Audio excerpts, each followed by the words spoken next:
You ask Tiger to solve. This deals with linear equations with one unknown. The final result is x equals 700 over 9. Let's solve it step by step. Simplify the expression. Find the greatest common factor of the numerator and denominator. Factor out and cancel the greatest common factor. Swap sides.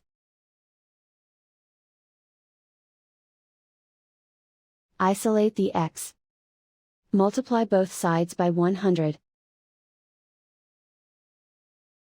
Group like terms. Multiply the coefficients. Simplify the fraction. Multiply the fractions. Simplify the arithmetic.